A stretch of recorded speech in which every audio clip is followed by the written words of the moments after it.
Welcome. You are watching episode 59 of Regional Wrap, pre-recorded on Monday, 15th of August for release on Wednesday, the 17th of August.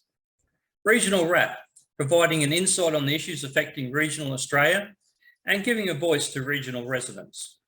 My name is Bill Bates, and joining me on this episode, Water, the Great Divide, is my guest, Helen Dalton, MP and member for the New South Wales seat of Murray.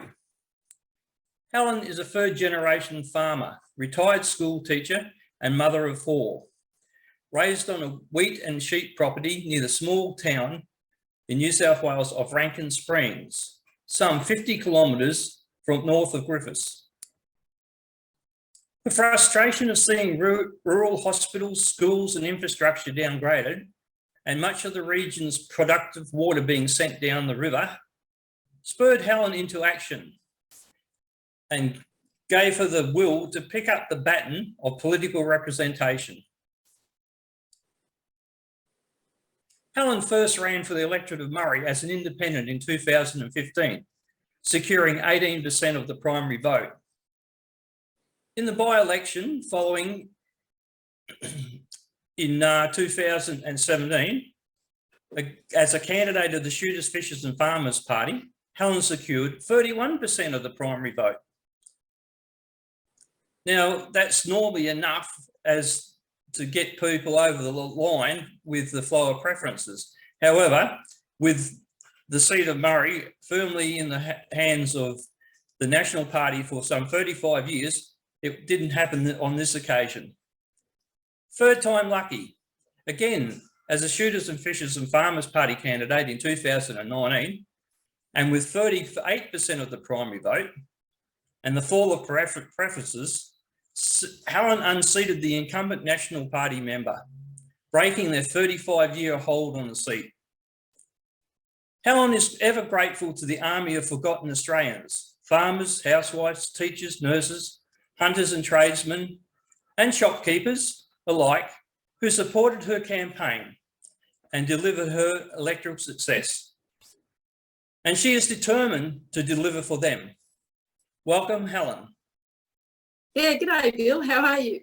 Very good, thanks. I was keen to talk to you in regards to, as a follow-up to other episodes we've done in southern New South Wales last year. Initially with Jennifer Morosi, and talking about the Murray-Darling Basin and the flows of the Murray and the Darling into South Australia and the unnatural situation of Lake Alexander and the barrages that makes that a freshwater lake, and the continued focus to maintain that artificial system.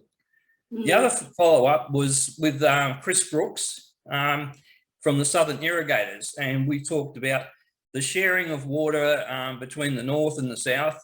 And obviously in the 12 months that have preceded us, things haven't gotten any better.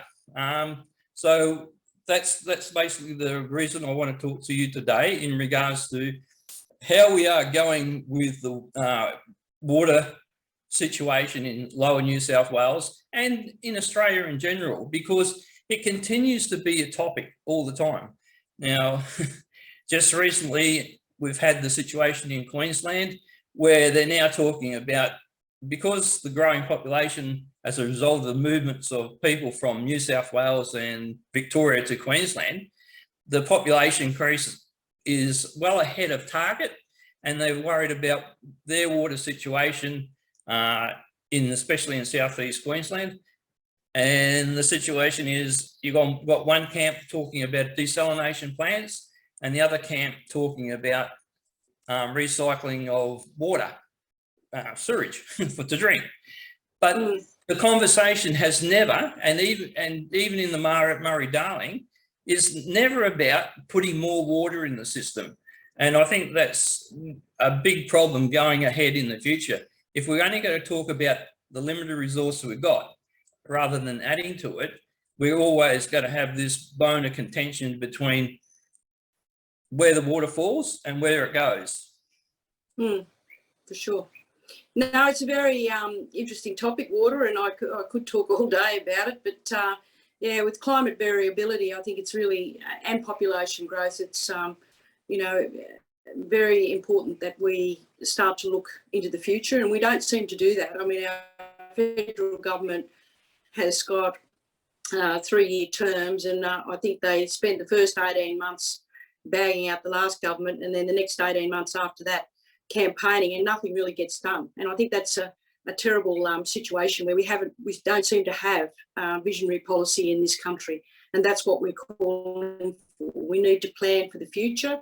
I mean, we see China seems to plan 20 years in front of themselves, and we're lagging behind while we seem to just go round and round in circles, just talking about the same thing, and nothing seems to get done.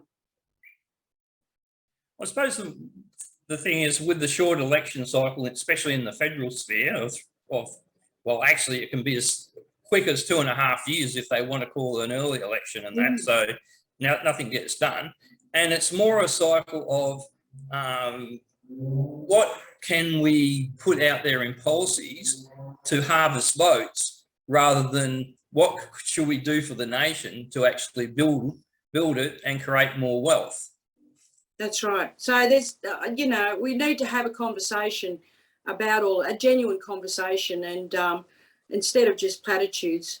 I know that the New South Wales National Party has not built ever any weirs or dams, never.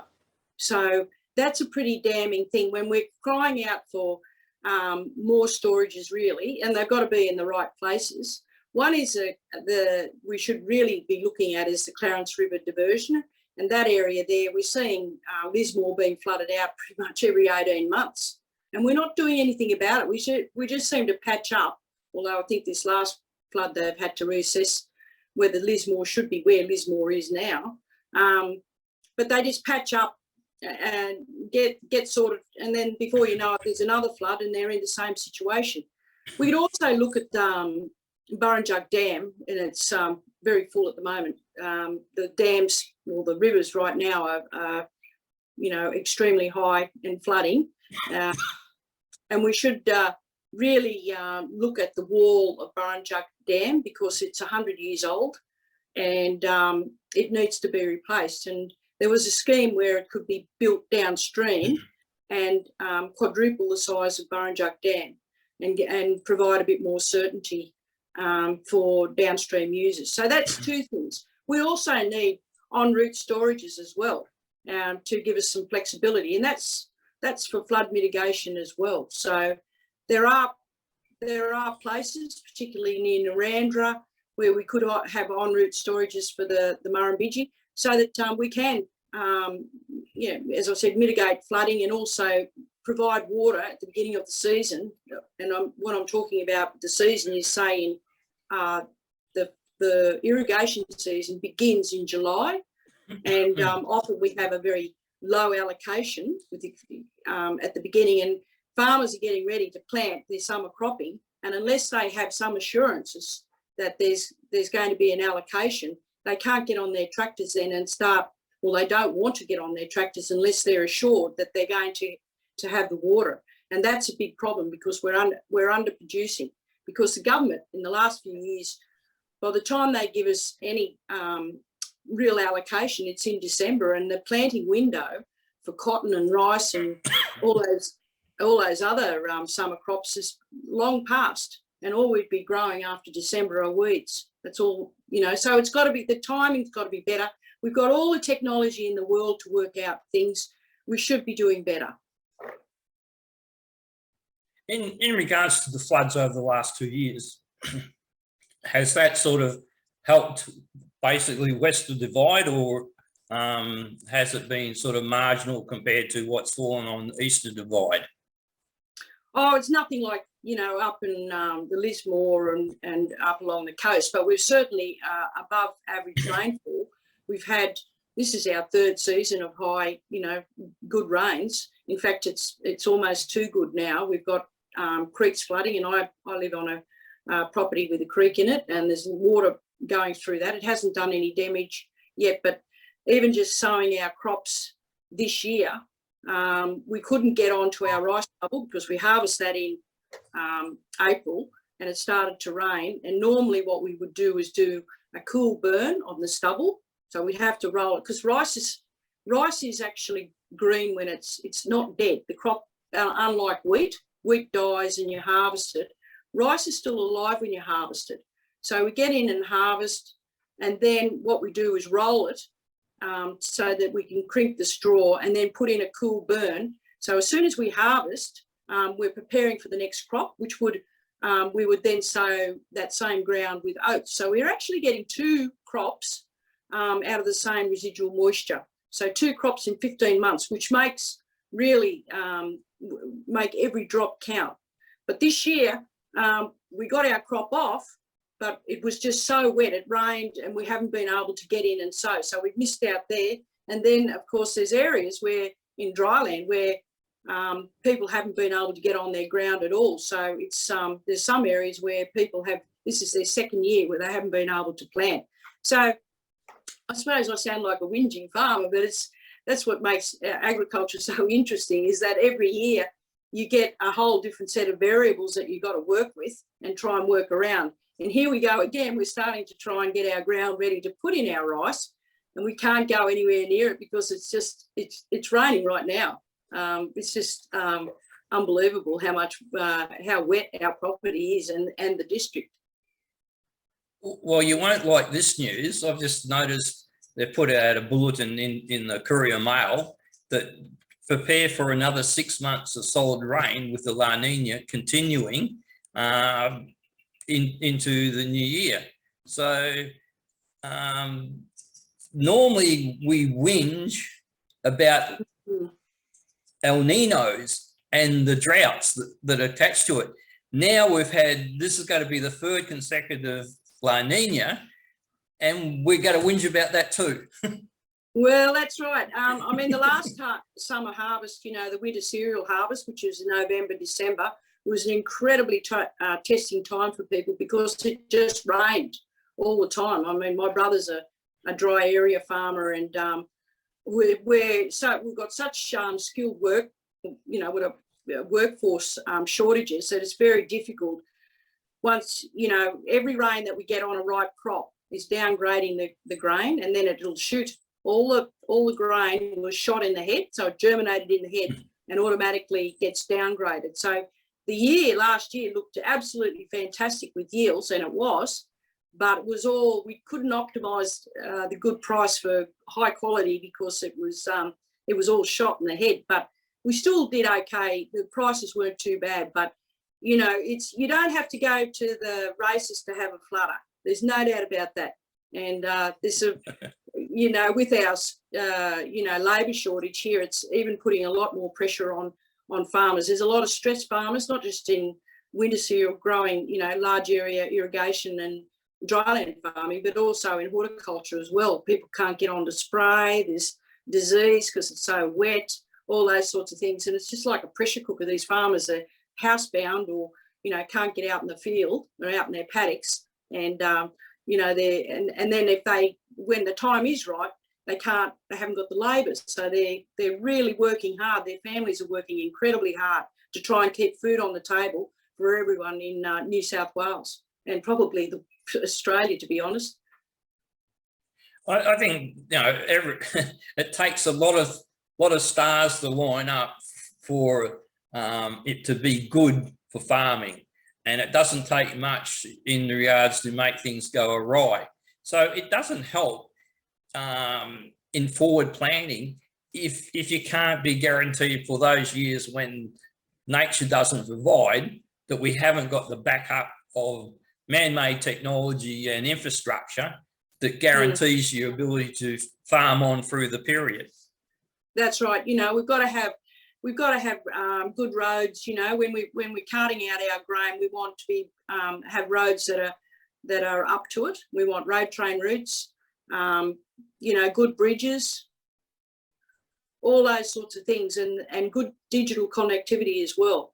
And the government is letting us down in that part because really the farmers are cutting edge technology. We've got all the bells and whistles basically, and the government is very slow in keeping up. And basically the roads are falling apart, the bridges are falling apart, and you know, we want the government to get busy and start fixing a few of these things up. So that's one of the major issues in my electorate. Well, you're elected right down in the southwest corner of New South Wales. It's about as far as you can get from the honchos in Sydney, similar to like us up in far north Queensland. You know, we're 1,600 kilometres from our seat of power, and it's the same old case. It doesn't seem that they're overly interested in our development or how we go ahead. That's right, and I think one of my major roles, well, to begin with, my electorate is the second biggest electorate in the state, and it is the size bigger than Scotland, and it's even going to be a little bit bigger because they're adding another, it sort of cuts around the town of Jerilderie, and now I'll be gaining another 1,000 voters in Jerilderie. So instead of, I think it was 107,000 square kilometres, it will now be 110,000 square kilometres. So flat out from one end, from east to west, it's probably a good 6-hour drive if I don't hit a roo, and to get to really the South Australian border. So we've got the Lachlan, the lower Lachlan rather, we've got the Murrumbidgee, the Murray and the lower Darling in my electorate. So water is us. And of course, the Murray is the border. I've got all those border communities as well. Probably got 1,000 k's of Murray River. So if anyone should have a knowledge of water, or you know, needs a knowledge of water, it should be me, because we are basically an agricultural electorate. We are the powerhouse, particularly around Griffith, Deniliquin, Collyambley, and right along the Murray. We are the powerhouse for ag, and you know, we need to get water settings or the policy right. And at the moment, there's a lot of work to do. Actually, before we go on, I'll just flash up a screenshot of your electorate. And I presume the gain you talked about, the extra 1,000 odd constituents, was a result of the redistribution that's just occurred in New South Wales. You had electoral redistribution. Yes, we did. And there were lots of submissions put in. The National Party pretty much wanted to wipe out the electorate, run them north-south rather than east-west, which would have meant that Roy Butler and I were in the same electorate. We would have been residing, but unfortunately common sense prevailed, and they didn't change the electorate that much. However, it needs to be said that to be a representative in such a big electorate, and I can speak for Roy Butler too in the Barwon, it is a massive job, and because it is so large, and I've got MPs, well, there are MPs in Sydney that'll say their electorate is only 11 kilometres across, and if they don't get back to the office, you know, go home for lunch and get back to the office in half an hour, they you know, they feel a bit aggrieved by that. I'm hitting a low battery. Okay. What am I going to do? Well, I've got Queensland's no stranger to large electorates either. We've got our fair share, but I'll just put up a screenshot of your electorate, and we'll just see how we go. I'm going to have to say my device is running out of battery, so I can't see anything at the moment. Can I get another? Can we pause this and go to another device that might have a bit more in it? Okay, then we'll pause it here. Yeah, sorry. I'll close this off. I'm going to have to start again. I'm sorry. Or get the device. You there? Yep. Yeah. I'm here. Yeah, I'm going to have to. Is it okay if I close this down and then get the other device and start again? Yes. Or not start again, but continue on. Right, I'm sorry. Yep. Oh, there, you're back now. You're back now, but I don't know how long we're going to last, which is... It's still got a low battery? It will have. We'll keep going, I think. Okay, I'll just put the screenshot up.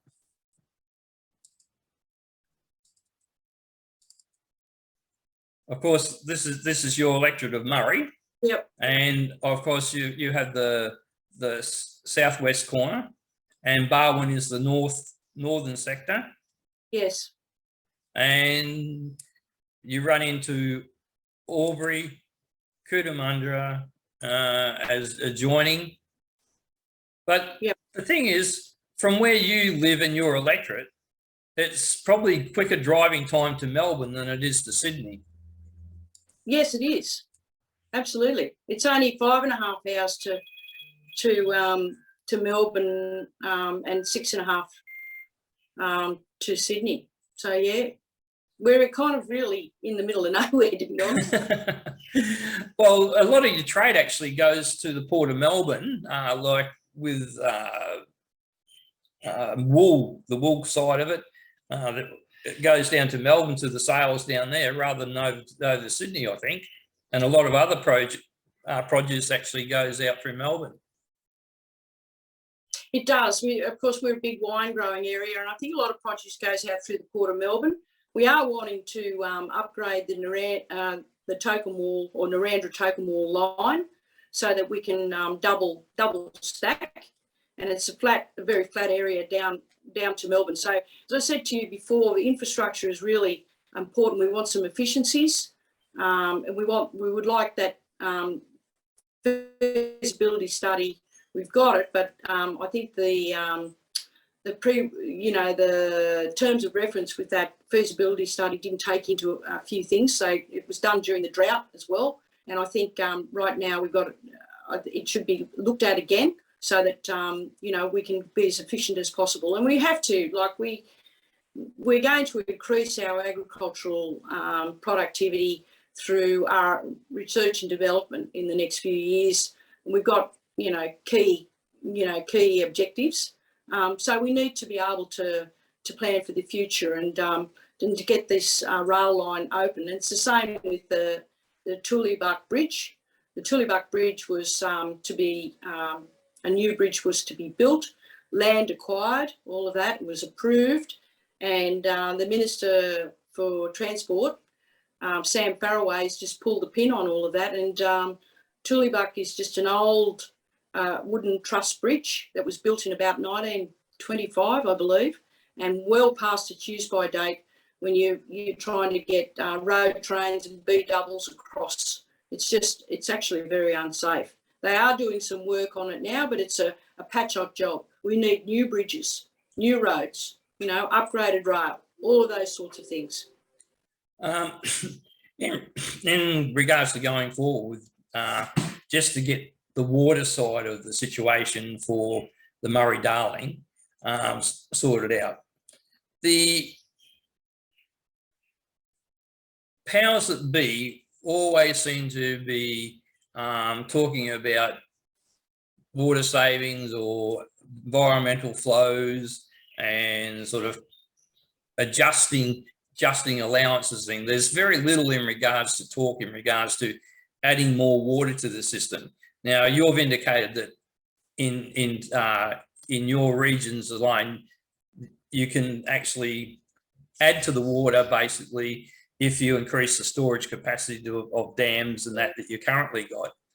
But the way the licensing system is now, because there's no, from what my understanding is, no public register of who owns the entitlements and all those sorts of things.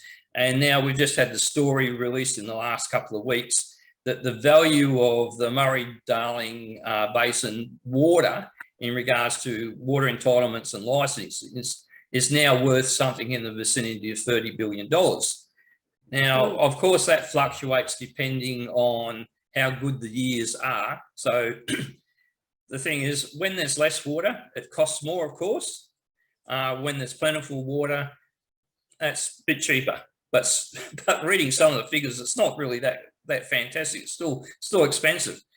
But I perceive that the people who would have the licenses and the entitlements and make money from trading water wouldn't really be that interested in adding more water to the system, because that would negate the part of the value of their licenses and entitlements.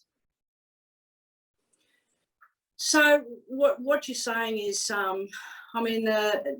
you've mentioned a water register. We definitely need to know who owns what. That's one thing. And we also, the water register, to own water, you could open up, it's easier than opening up a bank account. You could go right this afternoon and go and get yourself a WAL, which is called a water access license, and off you go. In fact, you can launder money through water trading. So that's the first point. We really do need to know who's got what. And of course, we know that the foreign corporations are snapping up our water because they can and they do. We've allowed all of that with no oversight at all. So it is a finite resource, but as I talked to you about the Clarence River diversion, we need to, there could be a diversion which allowed it to go back into the Darling, which would create more, more water going down the Darling, which, would be a great benefit, I think. And of course, the water in the Burrinjuck, if we increase the storage there, it would be too. So I'm asking the government to look at those things. So that they would add to the system.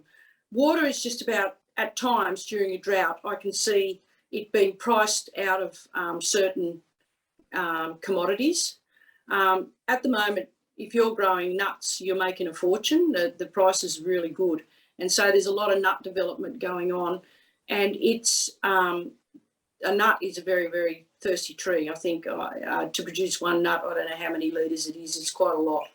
And there's a lot of young plantings.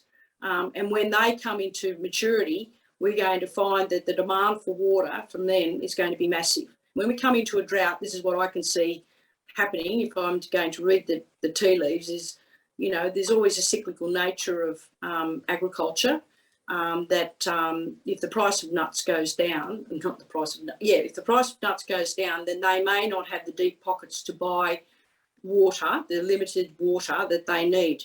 A lot of these corporates, foreign corporates that are developing these farms on greenfield sites have their water portfolio, they might own a third, they might lease a third, this is of water, and they might be on the temporary market speccing on a third.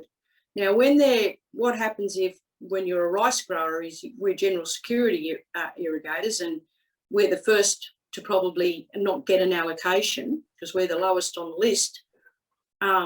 If we do get a small allocation, and we've done it here, is we go, well, it's not worth, turning on our tractors, and it's not worth just producing a small crop. So we sell our water on the market because the water price would go up, the temporary water price. And so the nut growers will snap that up, or somebody will snap it up, dairymen or whatever, to try and make sure that their crops are going. So for us here, and for around Deniliquin, which is a great rice growing area, if that happens, then all of a sudden that limits the processing of rice, because we process our own. We go paddock to plate, so we polish it and put it in bags and sell it. So there's about a couple of hundred jobs out in the regional areas that will not be there. And that can become devastating during a drought when the jobs sort of evaporate and there's nothing going on.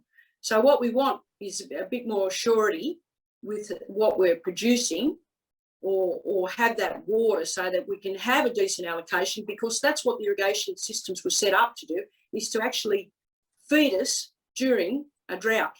And at the moment, with all the rules and changes, and what's happening, open slather, we're finding that we can't keep going with those basic staples like rice and dairying, because it's been snapped up by those that have deep pockets, such as the ones that are producing nuts. So we really need a national agricultural plan where we plan to make sure that our communities are kind of stable in what we produce, because at the moment it's kind of boom and bust. And that's not good enough. It creates too much uncertainty. We also need to know a lot of the nut development is down in the lower reaches of the Murray and the Murrumbidgee, and we're pushing the rivers really hard, or the government is pushing the rivers really hard for an environmental flow, plus deliver water to production. And the ministers, I've seen the ministers about this in New South Wales, they have no idea about all of that. The planning minister goes, oh, wow, no, we don't plan for that. The water minister goes, oh, really? Is that what's happening? And then the ag minister goes, oh, no, we're fine. They have no idea. And it's really quite scary with what's going to happen. So as I mentioned to you before, what happens if the nut price goes down in a drought? The water price will go down, which will be probably good for others, but there'll be carnage down in those areas where people will be walking off of these plantings. And that's not good for people that have got jobs on those farms, or there's processing, dehulling of nuts. So we want some stability with all of that. And that would be, that would mean we'd be a smarter country. Most countries have a national ag plan, and we do not. And yet that is one of our biggest industries, or, for us, we're exporters, and we don't have a plan. And it's ridiculous, really, that no one's looking at it. Well, I think that from my section as a layperson is that the water market is more influential than the agricultural sector. And that's not the right thing in regards to the nation. The nation should, you need to produce your food, and the delivery of water, which is the responsibility of the state government, is to deliver water. And the thing is, if your system hasn't got enough in it, it's your responsibility to harvest more water, get it in the system, put in diversions and that. And it's like, that's the last thing on their mind. It just doesn't come into the equation. And I think the other thing is, it's the same thing in New South Wales is the same as in Queensland. The people in Brisbane have got a completely different agenda and vision compared to the people in regional areas of Australia. And there's a complete mismatch now. The disconnect between the regions and the power bases of those states like Melbourne, Sydney and Brisbane has completely disconnected from actual regionals and the reality of what the regions deliver. That's right. I mean, I think one of my jobs is really to educate, those MPs in the city about what's going on. And even this week, we've got 2 Labor MPs that are coming to Griffith, and I've had a number of MPs coming through. And so I do take time to explain to them what's going on, because they just have no idea about what we do and how we, what we contribute to the state. I also think too, we have this, the coalition or the government at the moment seems to pit the environment against ag production. And yet what I've been saying is it goes hand in hand. We need a very healthy environment on our farms, and most farmers are really proud of what they've got. They'll go and tell you where the brolgas are, or they'll go and tell you where a certain animal is, like the wandering plains. They try and maintain all of that. And yet we have this premise with a lot of these ministers that farmers are the ones that are, perpetrators of a bad environment. The other thing that they don't understand is there's an environment. They think the environment is just solely along the rivers and the creeks. There's an environment on every farm. And if we could only, because they'll do a bird count, you'll get one of these scientists that'll fly over, and they do, they crisscross the land and do a bird count. They don't count the birds on your farm. And I think it's quite a ridiculous thing anyway. How would you do it? This is what they rely on. And then they'll come back and say, oh, gee, there's no birds on the river. Well, I know why there's no birds on the river is because the food source is on the farms. They're all on our farms. I've got stacks of pelicans, and I've had brolgas here at times. We really treasure that, and most farmers do. So, I'm there to tell those MPs that we're not just vandals. that we're actually, we want to look after our environment. We want to hand our farms down to our children in a better condition than how we found our farms, because a lot of the poor environments, if there have been on farms, is because of poor government policy in the past. And one of the policies in the past was, for the pioneers out this area, was you had to clear. You had to clear, otherwise you would lose your land. And now we look at, we've got to have shelter belts and windbreaks and do all those things, preserve all that. And there would be farmers arguing at the time with the government. This is going back in the early days, saying, no, I'm not going to clear that. That's a wetland there. It's only going to fill up with water. We're going to leave that. And the government said, well, you'll lose your farm. You're going to start walking. So the government needs to get the smarts about them too. And this seems to be a thing with the government. They make these rules in Sydney and Canberra and have no idea. And so, when we're asked to, at times to contribute to the conversation, and basically it's a tick the box. Oh, well, we consulted with the people around Griffith, or we consulted with those farmers. They actually haven't. They just, oh, well, we went out there, tick the box, we've done that. They haven't listened to a word that we have said.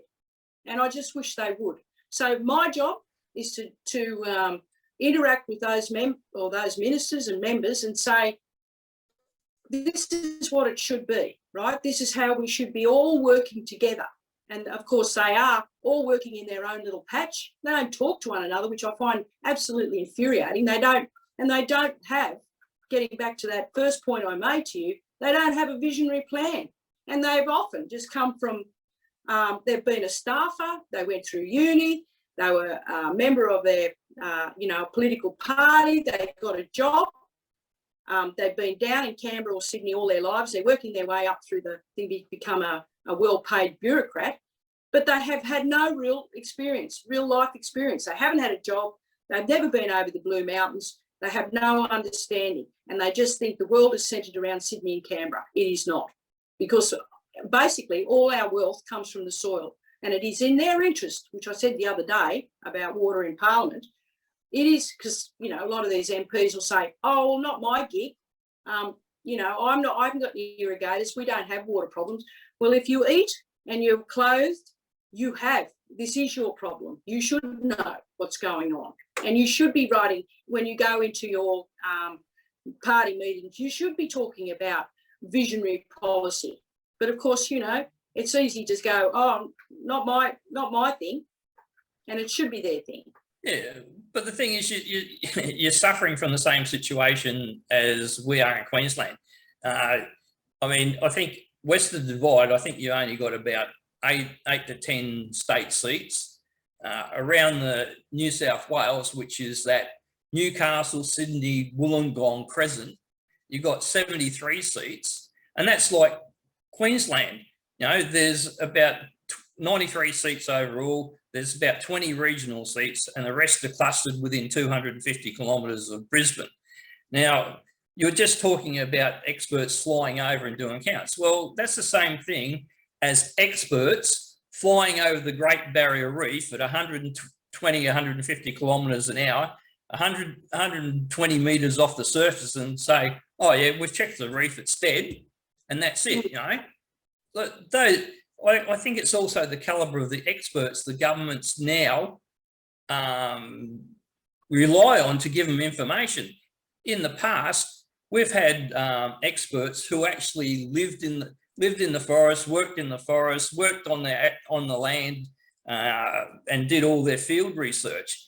Now you're getting experts who are basically just in clusters in the university, in the environmental section, and giving advice how everything should be run according to their textbooks and philosophies in the university, not what's happening out there in actual regional Australia.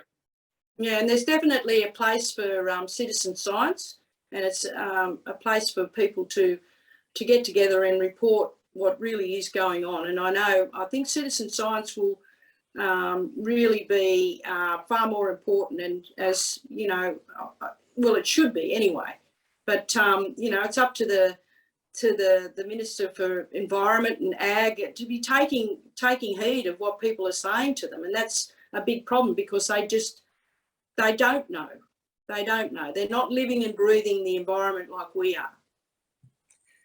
I think the other thing you face in the future, I mean, we've had the situation now, we've got net zero 2050, and we've basically had the energy industry picked over in regards to, and the governments decide to pick winners going forward. Now, we already seen in Europe in regards to, and now in Canada actually, the sort of focus of governments turned from energy because they've done enough damage there, looking at agricultural and fertiliser use and stuff like that. With all your good intentions of educating these people in Sydney in regards to what you need and what the regions need, I'm not sure if you're actually ready to face what the next onslaught is in regards to carbon reduction on the land. I'm pretty sure that's going to start coming in and biting our farmers very, very soon, and a lot sooner than they think. Absolutely, and it's my job to make sure that they don't, because in the past we've done the heavy lifting. Absolutely, and we'll, we're easy pickings for a lot of these, for the policy makers, and we need to make sure that we are not impacted. We've still got to feed people, and it's got to be sensible with the way we do it. In fact, if we do it, if we really look after things, it could be a really big boost for us in the regions if we can get some more money out, but and an opportunity if we're carbon farming. But in the past, we've been at the coalface of their decisions, and it's hurt us. So I'm certainly keeping a pretty good eye on that. We'll just see. The cities can do a lot, I think, themselves to make, but they seem to gaze westward and think, well, oh, those rotten farmers, they're clearing or they're doing whatever. We'll take it out on them when we, or they may penalise us with the diesel price or something like that. Farmers are great adapters. If there's something else we can use, we'll use it. But, we shouldn't be penalised if the technology's not there. I think the other thing to be very cautious in regards to carbon farming is the focus and incentives in regards to carbon farming is actually going to take away from the actual job of a farmer, and that's to produce product and food.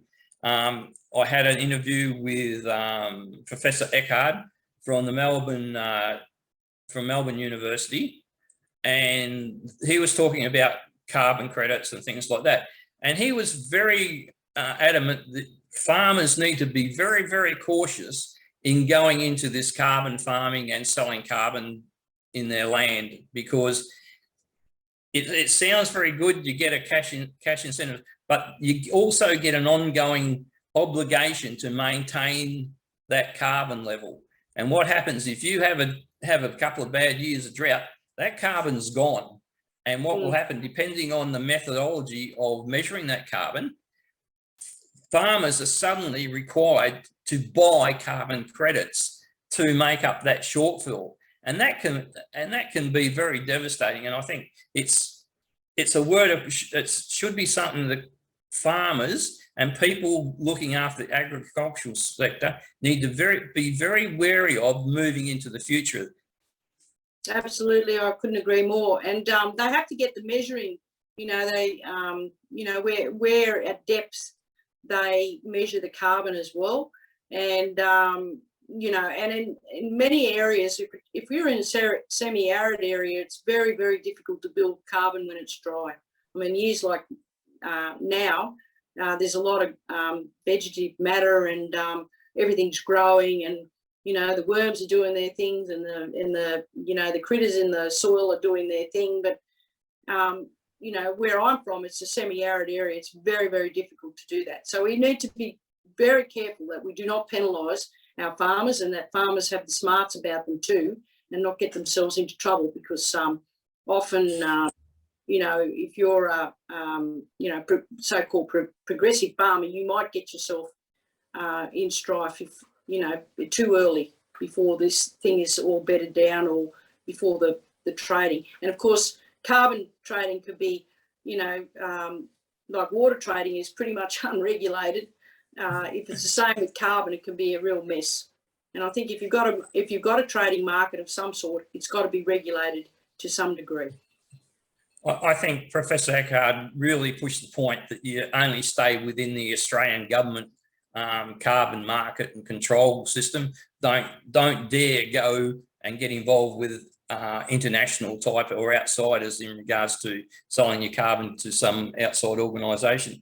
But the other concerning factor is, I don't think farmers should move away from their core job, and that's producing wheat, wool, food, whatever, and get caught up in those sort of things. I mean, it just adds another burden to an already over-regulated industry. Yeah, for sure. I think with farmers, they should do, stick to what they do best, and that is producing food. But I mean, there'll be the people that set up for brokers that set up, and they'll catch a few out, I expect it. And every time, it's a juvenile market, and there'll be winners and there'll definitely be losers. So it's like buyer beware, make sure you're careful. And, I hope farmers are very wary of what's going on, because, I can see some people getting hurt if they jump too early and it's not sorted. I think the other thing is, we're talking about the problems of the disconnect between the power centres like Brisbane and Sydney versus the regional part of Australia. Now, you just had a small review for the redistribution, and obviously your electorate grew a little bit, and I presume a lot of other regional electorates had to grow a little bit to bring in the get the voter quota into their regions or into their electorate. Now, we've got to the situation now that you've only basically got 8 or 10 seats west of the divide. As Sydney continues to develop, increases its population, you've got to have a system where eventually you're going to lose a regional seat here, and then maybe in another 15, 20 years, you'll lose another regional seat. So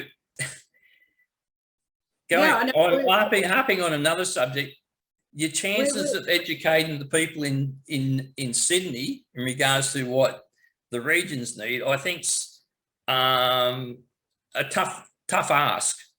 That's, yeah, absolutely. And, it's every time, they have this redistribution, we just lose representation. There's no doubt that, this is what's happening all the time. And it's not fair on members to have such large seats either. I know Roy Butler is continually on the road travelling around, and I am too. As soon as I get home, I'm out and about. I get home from Sydney, a sitting week, I'm out and about. And a lot of these Sydney MPs have no idea. They get home. Well, they're home every night anyway during a sitting week.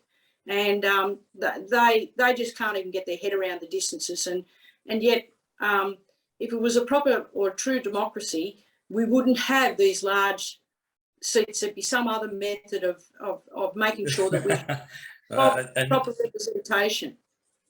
Now you're pushing the boundaries, because democracy is one vote, one value, and the thing is, we've had the system in Queensland, and a lot of people called it the Bianchi mander, based on the gerrymander. But what it had nothing to do with Joe Bianchi. The actual malapportionment system was introduced in 1949 by the Helen Labor government. And what it did, it broke up basically in radius from major cities like Cairns, Townsville, Rockhampton, and the southeast corner of Brisbane and that. If you're in those major towns, well, you had to have about 15,000 voters. If you're out on a little bit further out, maybe 100 kilometres out from there, you had electorates that had 10,000. And then if you're out in the sticks like Mount Isa and Longreach and all those sort of areas, you only had electorates that had 5,000 voters. So in the scheme of things during those period of years between 1949 and the Fitzgerald report and inquiry, which put us back to one vote, one value system, we had a system where the number of regional seats outweighed the city seats by nearly, I suppose, 5-3. And the regions did very well in that area. We had the Galilee Basin was opened up. There was a lot of railways put in for the coal industry. We had dams built, and probably the last real big major dam was the Burdekin Dam in just south of Townsville. But it was a great period for regional Queensland and Queensland as a whole in regards to wealth creation. We're never going to see that again. The one man, one vote system, one value system is in. It's a fait accompli. So regional Australia has to get used to the fact they're going to have diminishing political influence both in their capital city parliament and in the federal parliament.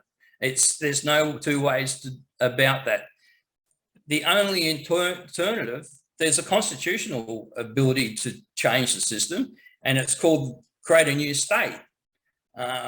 So unless regional Australia wakes up and opts for that system where the Riverina becomes a state in itself with, say, 1 million people in it and become its own state government, disconnected from Sydney, you got to beat the system, say, by 2050, there may be only 6 seats in Western Divide in New South Wales.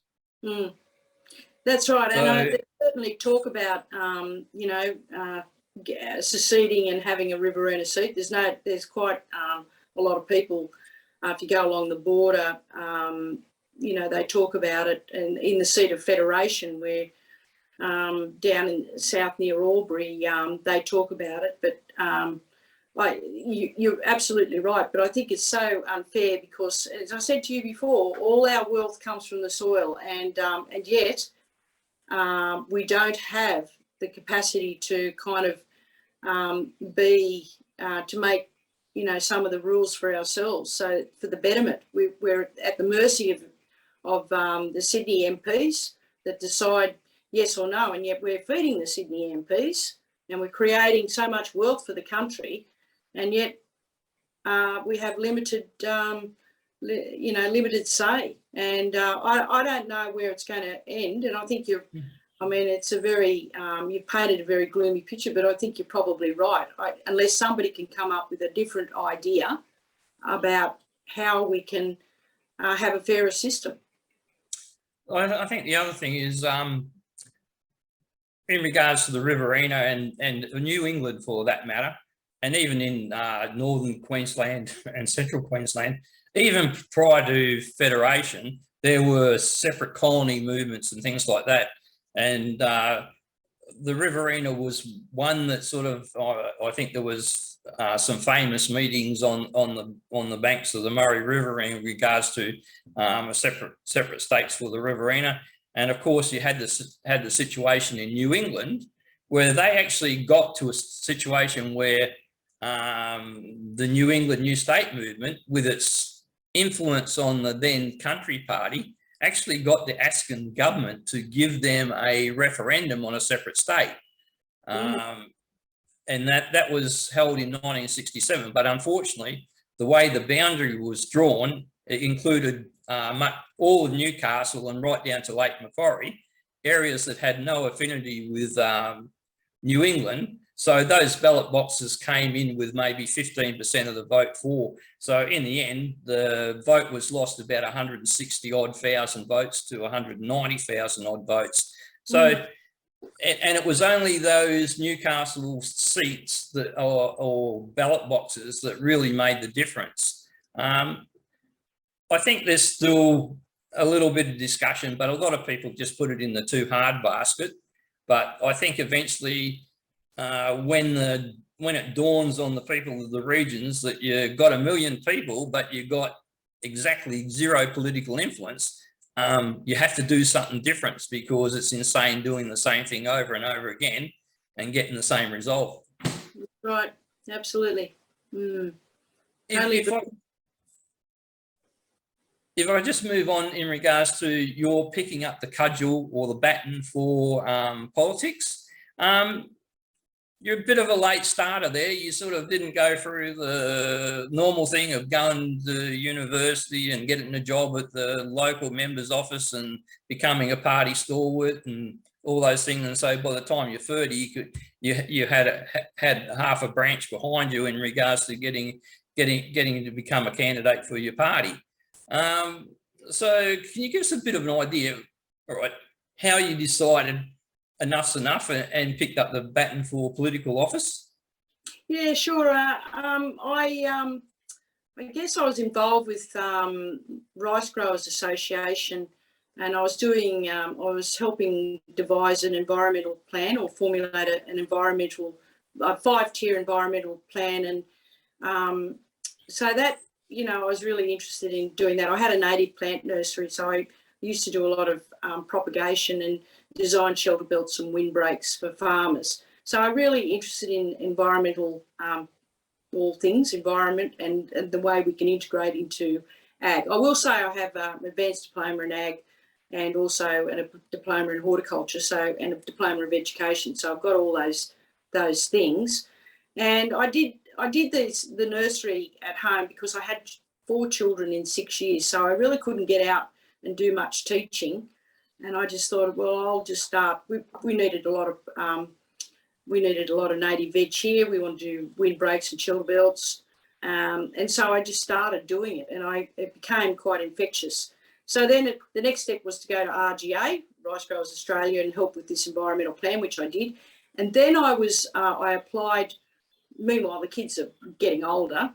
I applied for a Nuffield scholarship, and I was successful. And my topic was the value of native veg and biodiversity in farming systems, particularly rice. So I was given $25,000 along with 13 other Nuffield scholars that were elected that year or chosen, and off we went around the world, and I came back with a lot of knowledge. Did a paper on it, and just felt that what else was I going to contribute to ag or the environment on farms. And my brother convinced me to go to New South Wales Farmers Conference, and I was horrified to think that I'd have to sit around for 3 days listening to policy, but I did. And then I did it the next year, and before long I was on the Conservation and Resource Management Committee, thinking that they wouldn't overlook me for vegetation, native veg and farming systems. But they said, oh, you're from Griffith, you're an irrigator. And I said, yes. And they said, right, you're doing water. And I had no idea. I've come from dry, yes, I'm here, but I had no real interest in water. And I became then the water spokesperson, and I learned a lot in that time. And eventually I got onto the board of New South Wales Farmers and started to work out what was going on. And I guess when I worked out who's who in the zoo, I thought the only way to change policy is through being a member of parliament, and to actually get there and do it through that. And so in 2015, I was kind of half-hearted about it. I knew our local member here because there was never anyone. It was just a very strong National Party seat. No one ever put their hand up to challenge him. And I thought, no, I will. I'll just send a clear signal that I'll have a go. And I was terrified, basically. So I announced my candidacy very late, like 5 weeks before the election, which is really not a good thing to do. Did one lap. Whoop, you're gone. Okay. So if we just go now from, you spoke about being in the farmers group and that, and on your way to becoming a political representative. And so we'll just take it up from there. All right. So I only gave myself 5 weeks. It's a big job, and I did one lap of the electorate, and of course I got about 18%. And of course, after I'd made that initial decision, the decision to run again at by-election in 2017 was just easy then, and I put my heart and soul into it, and then just missed out. I was with the Shooters, Fishers and Farmers, and we had the Las Vegas massacre, and everyone, John Howard and everyone was talking about how I was going to change Australian gun laws to US-style gun laws, which is totally ridiculous. And of course, people took note of John Howard and Tim Fisher and all the other state MPs in the coalition, and I lost just by a whisker. And of course, the next election was in 2019 where I won. So that's where the beginning is. So I did 3 elections in 4 years, so I'm a fairly seasoned campaigner now. And of course, we've got an election coming up in March, nearly done the 4 years. I can hardly believe where it's gone. And off we go again on the 25th of March. So, yeah, so it's been quite a journey, a huge learning curve, because before I went into politics, I certainly wasn't in council. I was at home, I ran sheep and was very involved in the farming business here. And I love farming, but I've got to kind of have blinkers on when I'm driving out the gate, because I've got to put my heart and soul into what I'm doing. I don't, I'll certainly, as I said, contest the next election, but I think 8 years might do me if I'm allowed to do the next 4. And I think I can really, I guess I can really feel a change coming, because the coalition are pretty much in disarray. And I think that whoever gains government, it won't matter, but it'll be a hung parliament. And that's when I'll really be able to make some goals, because they'll need my support. And that's where I'm looking at right now, a hung parliament, and then whoever it is needing me, which is a great position to be in Murray. And since I have, in 2019, they, from our electorate getting absolutely nothing for 35 years, in 2019, because I looked like a real threat, they committed about 500 million to this electorate, which is just, we've never seen so much money. Pays to be marginal, I have to say, and I hope that they'll do the same, because this was National Party heartland, and I hope that they'll commit a lot of money to try and win the hearts and souls or the hearts and minds of people back.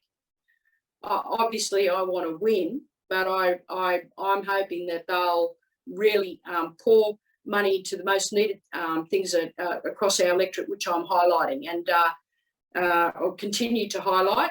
I've been talking to Dom Perrottet. He's coming to Griffith for the Bush Summit, which is the 26th of August. There'll be a lot of MPs and ministers around. Even the Prime Minister will be in Griffith on the 26th of August. So it's our chance to highlight Griffith. And it's no accident that they're having the Bush Summit in Griffith, because they really want to, the state government really wants to win this seat back. And good on them. But I'm up for it. I'm up for a fair tussle, and show us the money, and show us, we need a new hospital at Deniliquin. We need a drug and alcohol centre in Griffith. We need bulk building of radiotherapy unit. We need a whole bunch of stuff, and I'm hoping that the government will shell out during that and make a lot of promises, and win, lose or draw. It'll be good for the electorate. I think the thing is, it doesn't matter what the National Party or the coalition offer. I think they've already burnt their bridges a fair bit in regards to, especially the National Party, has basically vacated the field and become joined at the hip with the Sydney Liberal Party. And I think that's where, like in 2015, that's when the rot started to set in regards to the forced amalgamations of local governments, and then the Greyhound debacle. I think that gave the emphasis in regards to what started off as a bit of a protest vote against the Nationals and their desertion of their core constituents, to actually become maybe a permanent desertion And I don't think you got to fool the regional people that easily by just, all right, we've got to spend some more money here. But that doesn't get, that won't necessarily buy them representation. I think the regional people are starting to get smart enough to realise that, hey, having someone different to the norm, and especially, like you say, if it gets to hung parliament, you've got much more power and much more benefit to come to your regions. Oh, for sure. And people are waking up. Like, I think for 35 years, and even I was pretty despondent. I never watched the election results because it was always a National Party person that got in. And that was both, well, it was normally federally and, you know, at state level. And it was the most boring night of the year, really. And now, basically, I'm going around the community and saying, what do you want? You know, well, this is, I'm here, I'm your representative. What do you want? Let's work together. And saying it's not good enough for us to not have some of the essential services. It's not good enough for them to be stripping away. And people were so used to getting nothing that they gave up and almost apologised. I mean, I was at a meeting in Deniliquin and almost apologised to John Barilaro for asking for a better deal with water. It was like, when I realised, I just thought, wow, you know, they've never ever got anything. And now they're standing up. People in the communities are standing up for themselves and saying, we want this, we deserve this, which is fantastic because, you know, while you don't advocate, you won't get anything. And I think that they'd lost the skill of advocacy. And so I'm saying, these are the things you need to do. These are the people you need to write to. When they come to town, show a placard, get a call flute and write something on it. Get in front of the media, all those things that they weren't doing.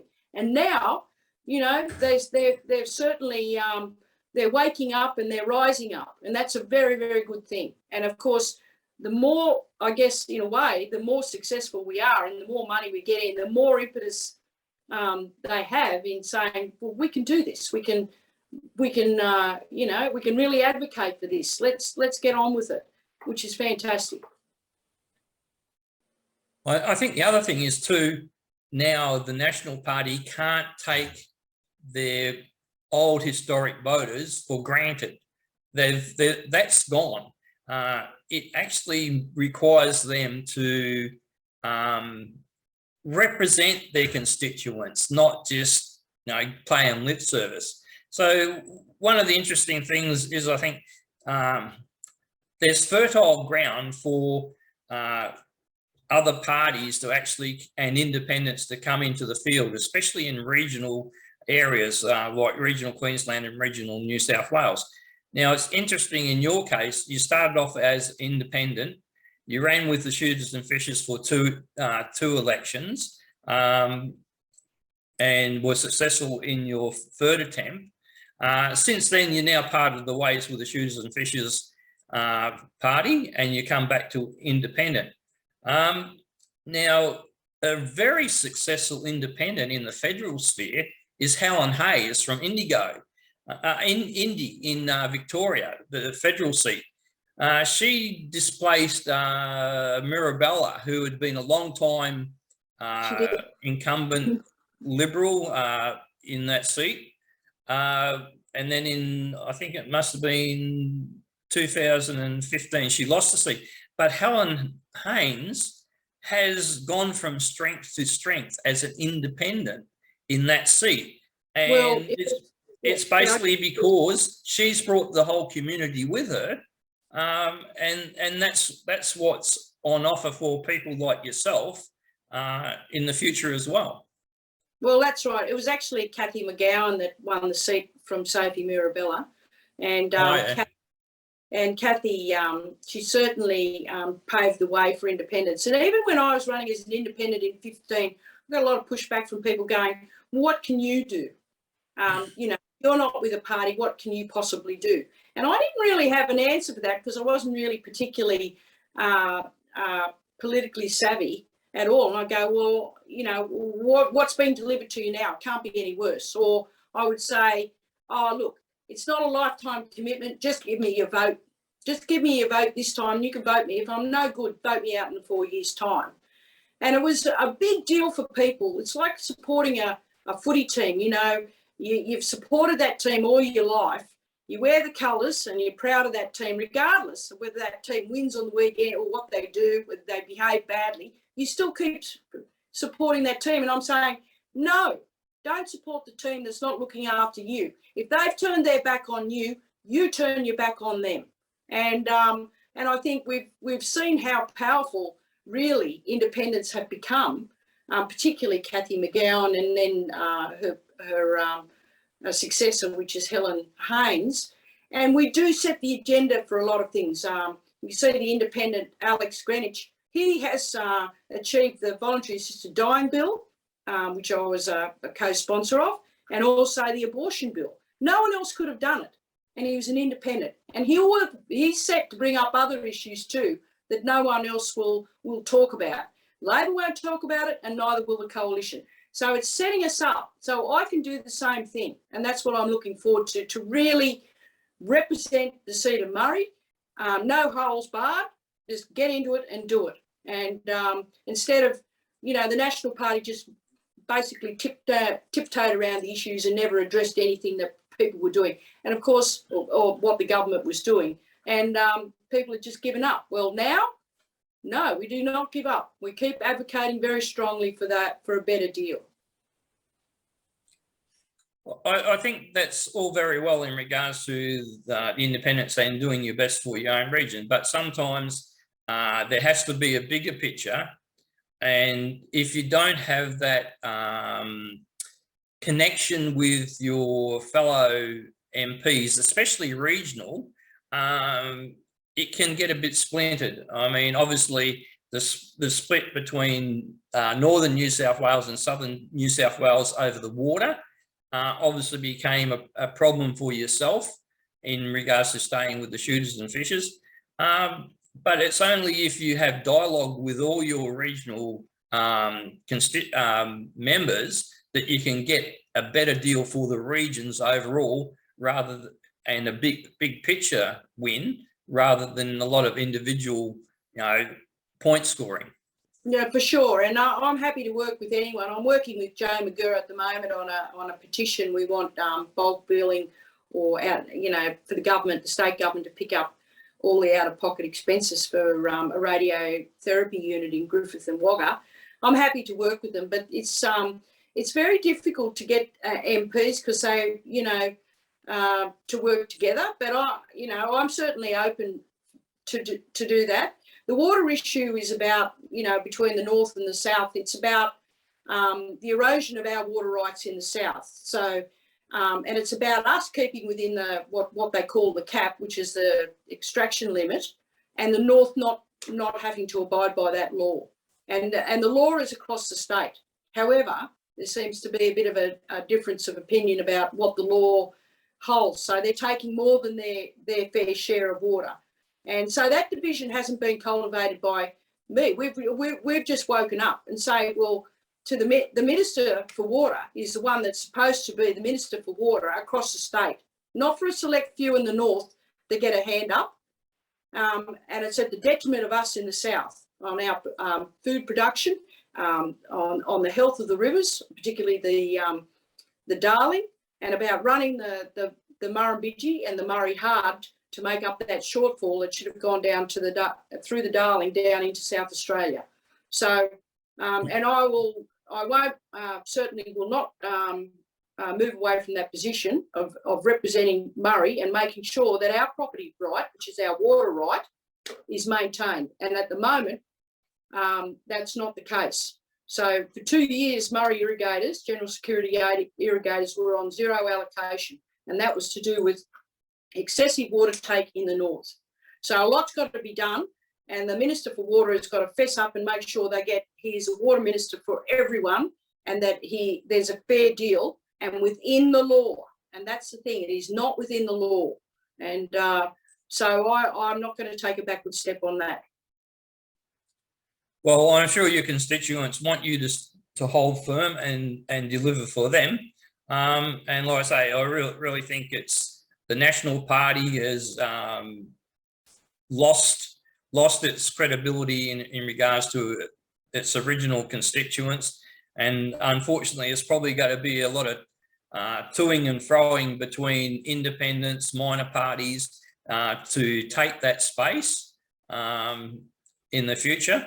Or it's going to take a fairly big disconnect between the National Party and the Liberal Party so that they rebalance and the National Party becomes the stalwart like the old Country Party was, you know, the country people first, second, third, fourth and fifth, you know.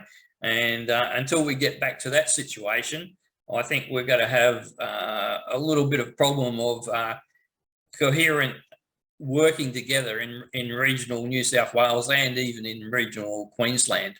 That's right. Well, they've basically, you know, I mean, I grew up with the Country Party. As you said, you know, I grew up at Rankin Springs, and that was who we voted for. So, you know, and they basically now seem to be in the hands of mining or big corporates, and you know, political donations, and not listening to their core constituents.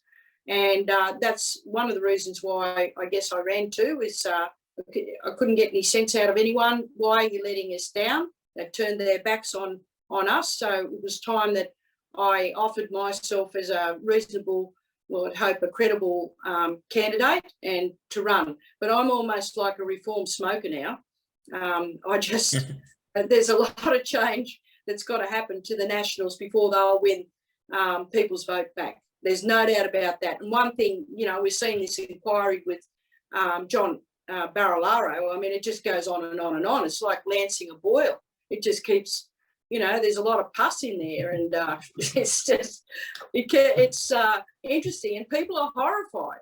People are horrified that there's, you know, that things haven't been done fairly. And it's because of, you know, deals done between their corporate mates or whatever, but it hasn't been fair. And all I want is our fair share for our electorate. We don't expect the world, but we expect a bit of a deal. And so I'll certainly be advocating for that. I think if the Liberals, Nationals lose in New South Wales and badly in the 23rd election next year, it probably will cause a rethink of the National Party in regards to going back to their core values. But whether it's too little, too late, I think they've done a lot of damage to their credibility as the party that looks after the people in the regions, and it's going to take a fair bit of mileage to re-establish that core value, I think. Oh, for sure. And you know, they've let the country people down. There's, you know, and that's as simple as it is, badly. And I think once people do turn their backs, it's going to be an enormous job for them to bring those people back into the fold. So they'll have to take a completely different direction and really look after the bush. And I mean, we've had some great national politicians over the years, but what we've got now are city-centric politicians that they're not considering us at all. So they've got a lot of work to do. I think the difference is too, we've had a lot of, like you said, great politicians, but I think in days gone by, they were actually statesmen. They actually commanded a bit of respect and had a bit of gravitas about them. But now a lot of the politicians that are coming through, especially through that system of going to university, joining the party, becoming a staffer and all those things, they're just minions of the party rather than people who have got gravitas that a party recognised, if you know what I mean. There's a vast difference between those sort of characters. Well, that's right. And you see, like for me, I guess I'm you know, I'm at the end of my working life, and you see me as a newbie in politics. Like I've been involved in well, still am in a business, and done a lot, I guess, over the years. It's built capacity with me, and that's what used to happen. You know, you get those people that would finish their, you know, be working all their lives in their business and be out in the community, and then decide to go into state politics to represent, and they had a world of experience. But a lot of the state has been run by a lot of young kids that are so-called advisors to MPs that have no idea either. And that's where we've got, you know, and these 23-year-olds just out of uni are advising the minister. And I'm going, you know, you go in there and you go, wow, you know, what would you know? What would you know? So for me, I guess maturity, there is one thing about getting older. It's I guess you've had I've got a few runs on the board and a little bit of knowledge, and that makes a hell of a difference. Okay, look, we've well and truly gone over the hour. I'd really like to thank you for your time this evening. If you could just give a last sort of indication to your constituents in regards to getting out there and supporting you for the next election. And I really do hope you have a good team behind you and the necessary infrastructure to have a successful campaign. Yeah, no, thanks very much. And yeah, I love the seat of Murray, and I really, love the supporters, and it's great getting around the area. So Team Murray, we will hopefully make it happen again on the 25th of March, 2023. And you may be looking forward to a hung parliament. And I think that's the thing you're absolutely wishing for, I bet. I'm absolutely hoping for a hung parliament. So I don't want a landslide either way. And I'm hoping that they'll need me. And I think they do anyway. So, yeah, and that's where we'll really kick some goals and hopefully change some of the water rules and regulations for the better, so that we get a better deal. And also health is a major issue. Health and education is a major issue. And as I've said to you before, infrastructure and digital connectivity. So those are the biggies here in the seat of Murray. So we won't take a backward step with all of that. Okay, if you could just stay there for a minute, I'll just wind up and introduce next week's guest. And again, Helen, look, thanks very much for your time. It's been wonderful to talk to you and get an insight of basically a down-to-earth politician rather than a manufactured one. No, I'm not manufactured. There's only one of me. That's probably Okay, then look, if you enjoyed today's show, please like, share and follow our Facebook page. You can also subscribe to our YouTube page. Next week, I'll have Tim Bottoms on. Now, he's an author and he's written a number of books on the history of Queensland, and especially in regards to our interfacing and interaction with the Indigenous communities over our historic period. So please join me again next time. Thank you.